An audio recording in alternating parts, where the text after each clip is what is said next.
better for the lane. They are going to lock that one in instead. So double range there towards that bottom side. I think Viper and Delight are going to have a tough time in that 2v2.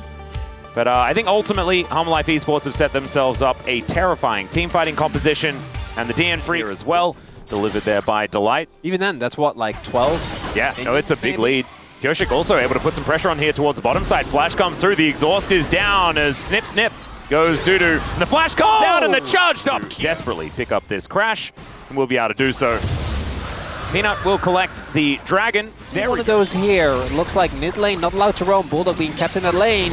Yeah, Tangle Barbs comes through here from Life, as that is Peanut locking down one of these. Bulldog going to get thrown away by the Emperor's Divide. Zeka not going to have that for the skirmish. Chin assault. So does Peanut, but he throws it away. KazaLoLLCShighlights comes down as Zeka trying to leave. It's two grubs going over to HLE, but they may lose their mid laner for it as flash out from Zeka. He holds onto the button and he knows, you know, where they're just not really focusing on the scrims. It's all about, like, they've been pampering. They're going to the spa, They're going you know, to that the stuff. They've been actually very good.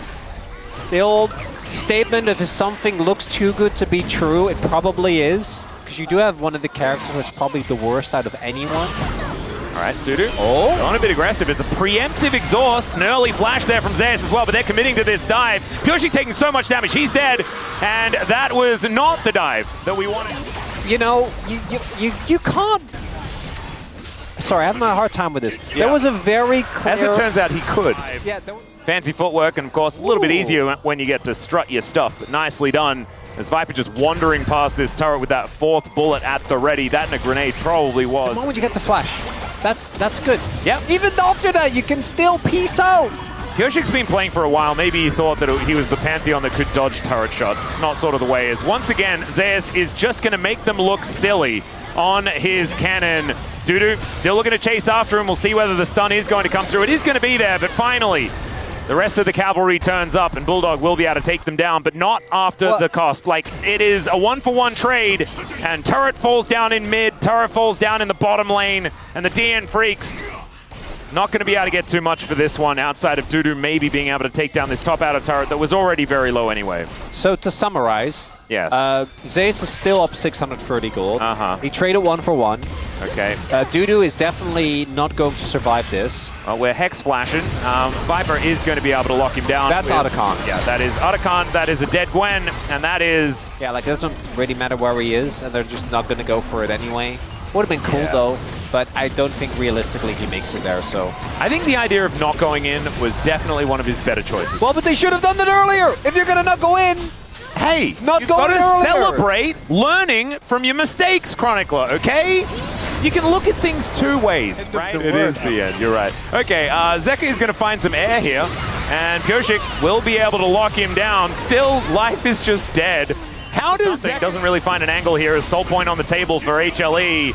There is the exit of the jungler, though, so Peanut going to make this not a 50-50. This is, in fact, a let's just leave type scenario for DNF, and they do get the memo that that's what the thing is. So it's cool. Yeah, Atlas, I know you're the #1 Cloud Soul salesman, but I think we just focus on the fact that Cannon, Cannon, Rel are if you got to only choose one, Dudu's dead, by the way, guys. He just that would be powerful enough. Cloud Soul on Cannon is so broken. As Peanut finds just a small sliver of wall, and that is going to get earlier Infinity Edge for Berserker. He is still relatively powerful. Oh shit, come on, you can do this. Yeah, there is a very scary cannon off on a flank angle as 3.5k is approaching on the Baron. HLE looking for the turn, not wanting to make this a 50-50 unless Peanut just evicts KazaLoLLCShighlights from the area.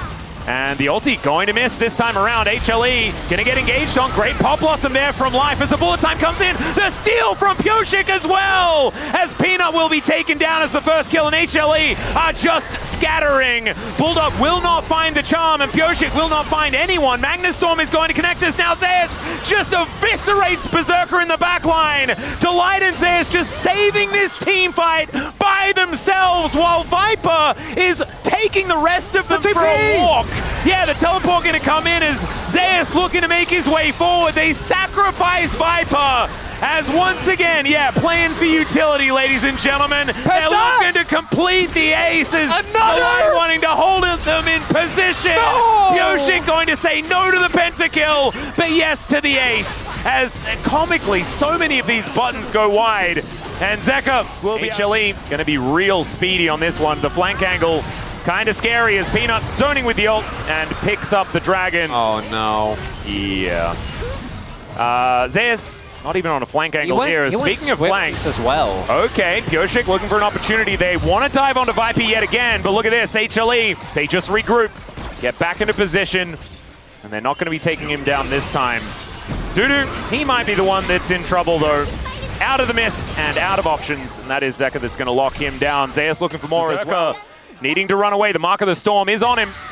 And Zeus will be following him up. There's the flash, and there's also the Deadly Flourish from Viper, perfectly aimed. That's a very dead MF. Yeah, that's some Cloud Soul value for you. Perfect example. I actually really hope that the space doesn't actually break down the series. They just break down how good Cloud Soul is. On every, they're gonna like show if Viper had Cloud Soul in his previous setup where he died, he would have actually lived. Exactly. Imagine if Berserker like wasn't against Cloud Soul when he was trying to run away there. Maybe Strut was going to be enough. It is such a crazy thing to me because even with the Cloud Soul, looking at the gold, Dian Freaks have been remarkably close for the entire. Wait, you know the scientist though, right? That's the. I know a few of them. Who's your favorite? I don't have a favorite. Are you a Galileo guy? I feel like he doesn't get enough recognition. As he was also a bit of a philosopher. As we've got a inhibitor turret taken down here. And the inhibitor soon to follow. Delight, will he find an angle? There's the flash forward. You could tell he was looking for it as Bulldog just going to burn down. Zeus will find another double kill. Let's see whether this time the Penta is... Never mind, it's not happening. Viper just says goodnight to life. And in fact, Zeus is dead, but he is still going to get the last laugh. As the crash down on top of Dudu slammed into his own Nexus, and Pioshik just going to have to watch. As, never mind, he might just die. Is Zeka going to go golden, making him look a little bit silly at the end of this one. Flashes away, and there it is. The ace is completed, and HLE will find this Game 1 victory. Even though it looked like the gold was close throughout the entirety of this game, it felt like things were just slipping out of the grasp of the Dian Freaks from quite early on in this one. And HLE will do it in Game 1. I'm just looking at the Hanwha comp, and I'm kind of wondering, like, you're playing almost a full melee comp into Renata, Wukong, and Victor. Yeah. I'm just... There are parts of this that I really like, right? Like, I feel like you pick Trundle and they pick Xayah and Ornn, and you're like, well, I don't know why you would do that, but thank you, I guess. Yep. Viper is now trying to bounce away from Berserker. There are a lot of sticks in this guy, as the bailout just perfectly timed, and Berserker will be able to grab the duo kill already with one of them. So no huge advantage to be gained, but it is going to be 2 objectives as far as the feats of strength are concerned for HLE. And back to business here towards the top side of the map, as he's going to find him, throwing some justice via a punch into him. Pioshik's still just getting to work on this Infernal Drake, though, as Peanut is going to come on over. This will be the fight starting. Chains of Corruption down as they are targeting the Soraka, but the Fate's Call going to be there. The Wish just in time to get Peanut out of danger. And now the taunt comes through. Justice Punch, gorgeous from Zeka, and a double kill for Zeus. This is exactly what the Dian Freaks could not afford to happen. And my God, I could say that this is probably the best composition to have. A very serious fight on our hands. And Zeka is going to move out of the way. The Dian Freaks will be able to collect themselves. Bring us to the Game 6. I believe in you. Pioshik, they don't know you're there. All right, well, Pioshik is going to be discovered, but now the value of the Galio comes in. The Wukong able to get out those Warrior Trickster comes on through, and now there is a Hemomancer in amongst everyone. Dudu trying to be that frontline as Delight just gets in there with a massive knockup. Viper having to flash away as the huge taunt comes through from Zeka, being an absolute hero. There is going to be Zeus going down. That's a raid boss removed, as I've seen this movie before, and it is going to be both of them dying this time around. Delight almost choke. And the Hemo Plague didn't really get too much amplification. Yeah, there wasn't too much follow-up. But then he did. He does have the heroic entrance, but he is a long way away. He's out of range for now. Let's see what can actually occur from this one. It's down to 3,000. Peanut could get in for a potential steal, but it's not going to happen. Arcane Storm now just purchases, because I think that might be a cool thing to do. And well, again, about the need. I'm happy. You know, they've been great. We've had good Yeah, time we have. skating together. It's been Exactly, fun. there you go. As Zeka is going to be behind enemy lines momentarily, 10 seconds until the Chemtech Dragon is up and available. Pioshik probably wanted that health bar to be not empty, and is going to be able to knock away the Galio. The Baron has spawned right at the nick of time as Berserker will take out the outer turret in the mid lane. HLE a little bit out of position here, as that wave is going to go wanting. And now they get control over this area. Oh, he's coming in early. Dudu knows. Yep, teleport to come through. Flank angle there for Zeus at the same time, but this Dragon is very low. There are the knockups as Peanut comes on through, and the Justice Punch is good. It is going to be the Drake secured by Hanwha Esports. Is into the back line, goes Zeus. Hemo Plague explosion is gigantic, and Chemtech soul value is absurd. Viper able to utilize it as he cuts down the remainders, but he's the last man standing now. Pioshik and Dudu, can they deal with this Kalista? That's the question as the Rensets come in. The last remaining bit of damage is taken out Oh, no! as he's desperately trying to hop over this wall. He accidentally and he just hopped lets over. Dudu live. Yeah, I'm pretty sure, based on his movement, I'm pretty sure he didn't mean to do the one hop over the wall. Yeah. I was like, okay, I'm gonna spear back. That also didn't work. Wait a second. Now it's the opportunity, as Roar the Slayer does come. Do lose a lot of that zone You have of to win the Chemtech Elder value. As, all right, Peanut not able to quite find the avenue in here, but Berserker is also going to get taken towards that bailout very, very quickly. The Wish comes on through. They really couldn't, and so it just ends up being a catch. No AD carry. And I think we're going to be cringe today, Atlas. That's what it's looking like. It's looking pretty cringy. As Berserker, yeah, here the call is made. We're not going to get him out, or I assume that's what it is. So instead, we're going to try and play. I think maybe an earlier ult could have made the difference there from life, but Dudu and Pioshik are going to try and kill Zeus here. That was a lot of health that he got back. he has Chemtech Soul. Yeah, he does. Yeah, he was holding the pull as well. He has Chemtech Soul. And Viper is now over here. Pioshik is already dead. Zeka's teleporting in. It's a bit of a celebration here by the looks. Everyone wants to be around as the zombie pops up, and Dudu and Pioshik, absolutely nothing they could do. Chemtech Soul, Vladimir, level 18, 3.5 items. Just no. Like, you're not gonna do anything.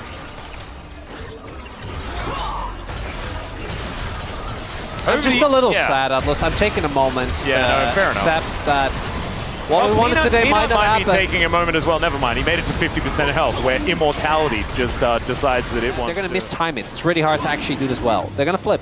Well, he's hopping around a lot. They managed to get the Baron from the game call. last The game time call. around. Is oh dearie me. Viper going to have to use everything to get himself out. He gets the Soraka out as well. As into the back line they go, and oh my god, they used him as bait the entire time. Over the wall goes Peanut, and Pioshik just reeling after this one. He gets into the pit, but it's not going to work. And Viper, he didn't even make it to that 50% threshold. He just got himself out of there, took his Soraka with him, and allowed the Gargoyle and the Hemomancer to get that work done. I'm pretty sure Zeus in that one fight did more damage than Berserker in the entirety of last game. Oh, God. He did like, if that was correct, like 9.3k. Yeah. That's more, right? Yeah, I would say that that's more. Oh, but that's more than a lot of people do in a whole game. That's more than a support does in 4 games. In one team fight. Okay, HLE, a swift. DNF look better. They do. I stand by that. I obviously, as we have said many times, their round 1 and 2 is just kind of over. We knew that already. And we also, like, this was their most difficult week ever. Like, if anyone gets the HLE Gen G matchups, I think you're like, you're phoning it in pretty immediately. I do think, and this is also us reading into stuff, come on, guys. That one was going to happen. You can see it in how DNF, I think, kind of looked after the game as well. It is what it is, right? It's humble life. You're just going to take the L. And Zeus, Vladimir, and Cannon both are also champions that, besides having big circles of boom boom, are sometimes the right place to go in and die. And I think that in both of these games, he showcased exactly that, right? Yep. Sometimes just have to press all your buttons in the right moment, and if you end up going down, it doesn't matter. Fight's won. If you've taken the equivalent of your health bar times 4, then you've probably helped win the fight. Good math. Yeah, let's just say that as, oh man. Impressive stuff here from HLE, but not something that's unexpected, right? We've seen this so many times. They fumble against KT. We knew. and then they come back and they absolutely dominate in their next matchup. Time to hear from Zeus, though, so let's throw it over to the interview. Thank you very much, guys. This is Dear for the POM interview translation. We are here with Zeus on the side of HLE Esports. Congratulations! Thank you. It's been a while, but you secured a POM to reach 600 POM points. How do you feel? No, we had a really regretful defeat last match, and getting a POM after a long time makes me very happy. That's right. It must have been pretty disappointing after that defeat against KT. So what was the feedback like? I think we talked a lot about a lot of the things that we need improvement on, and try to work on those as a focus. And every time you play Kennen, you win. You got a 3-0 score with him. So in what circumstance do you like to pick him? I think I normally like playing Kennen against Gwen, and because Gwen also got a recent nerf, I think Kennen has an upper hand during the laning phase as well, so it was a pretty comfortable game. And yeah, so in game 1, the enemy seemed to target you relentlessly, so it looked pretty rough to deal with. Because of the Gwen and Pantheon, I feel like I did fall behind earlier on, but I think I did predict that to happen. And in game 1 again, you failed your penta, and you look so disappointed. How did you feel? No, lately we've been seeing a lot of pentakills, so I saw the angle and I went for it, but yeah, what a disappointing result. We'll be looking forward to your pentakill next time. Thank you. And in game 2, the draft was quite interesting. We got Kalista with Soraka, and you picked top Vladimir, so what led to this comp? So I think against the enemy and with our comp, we actually had a lot of fun with that pick in last stand as well, so I think we just wanted to go for it again. And in every team fight in game 2, your Vladimir's contribution was amazing, and the game state wasn't too favorable for you. So how did you find this engaging goal? I think this one, I saw really good positioning here to go in. The location of every champion here was really good to go into, and I just didn't expect the Varus to actually pop so easily, but it happened. And your next match is against the opponent you said you're looking forward to the most in round 2, Gen G. So how do you think it'll go? We're actually going to face Gen G and T1 back to back, and because we need to race towards the top of the standings, I know that the next upcoming matches will be quite crucial for our standings, so we'll have to put in even more effort to win those. And what is your resolution for the next matches? Fighting! You know, both of the teams that you're facing in the future are behind you. So we will look forward to an amazing match and performance from you in the future. And that's the end of the interview with Zeus, and back to the space. Thank you. Thank you as always, dear, for that awesome translation. As Zeus, just